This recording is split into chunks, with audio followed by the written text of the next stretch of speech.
नमस्कार जी।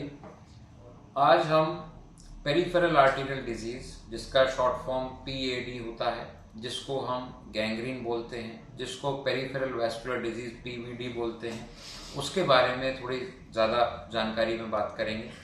ये क्या होता है?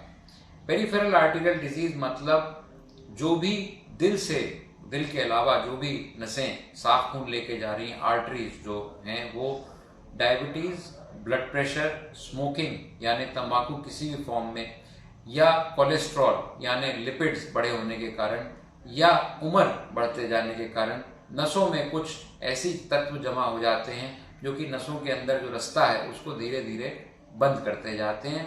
ये धीरे धीरे परेशानी आगे बढ़ती है, जिसको एथीरोस्क्लेरोसिस बोलते हैं।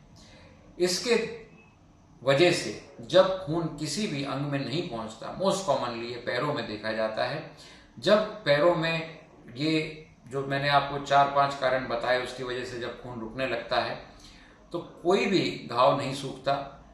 कोई छोटे से ठोकर या छोटी सी चोट जो शुरू होती है वो कालापन ले लेती है, जो कि गैंग्रीन कहलाता है। गैंग्रीन का लिटरल मतलब है डेथ ऑफ टिश्यू, मतलब वो वाला टिश्यू सड़ गया, खराब हो गया। हर कालापन गैंग्रीन नहीं होता।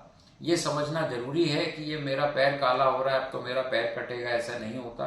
गैंग्रीन इन कारणों से नसें ब्लॉक होने के कारण होता है। नसें ब्लॉक हो जाने के बाद में जरूरी नहीं है कि वो अंग कटे, उसको दवाइयों से भी मेंटेन किया जा सकता है।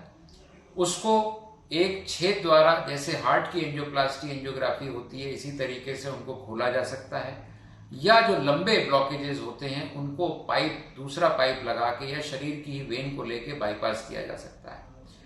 हर एक पैर जो गैंग्रीन जिसमें हुआ, जो उंगली सड़ गई वो तो निकलेगी, लेकिन अगर हमने उसको निकाला या किसी ने भी उसको काटा, अगर खून का दौरा नहीं बढ़ाया तो वो आगे बढ़ता जाएगा। इसीलिए किसी भी काले अंग का ट्रीटमेंट उसको निकाल देना नहीं होता। सबसे पहले उसके खून के दौरे का असेसमेंट करके उसके बारे में उसका करेक्शन सबसे पहले जरूरी होता है। पेरिफेरल आर्टेरियल डिजीज या डिसवैस्कुलर डायबिटिक फुट या PVD, पेरिफेरल वैस्कुलर डिजीज को अंत नहीं मानना चाहिए, लेकिन ये एक वार्निंग होती है कि दूसरे पैर में या कहीं और भी परेशानी पैदा कर सकता है।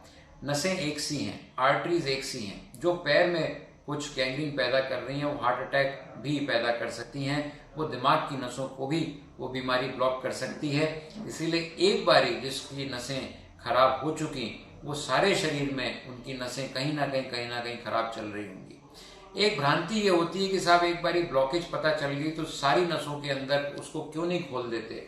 चूंकि कोई भी खोली हुई नस जिंदगी भर नहीं खुली रहती, वो कभी ना कभी आगे चल के वापस चिपड़ेगी, क्योंकि बीमारी वहीं की वहीं है।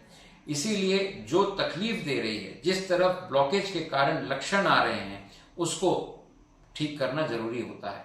इसका स्पेक्ट्रम एक छोटा सा आपके चलने पे पिंडियों में अकड़न, जिसको क्लॉडिकेशन बोलते हैं, से लेकर के पूरा गैंग्रीन बढ़ता जा रहा है, वहां तक ये कहीं भी हो सकता है।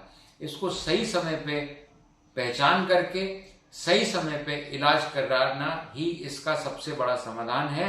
निकटतम वैस्कुलर सर्जन को मिलें, वो आपको इसके बारे में आपकी परेशानी को भांप करके, जांच करके सही रास्ता दिखाएगा। बहुत बहुत धन्यवाद।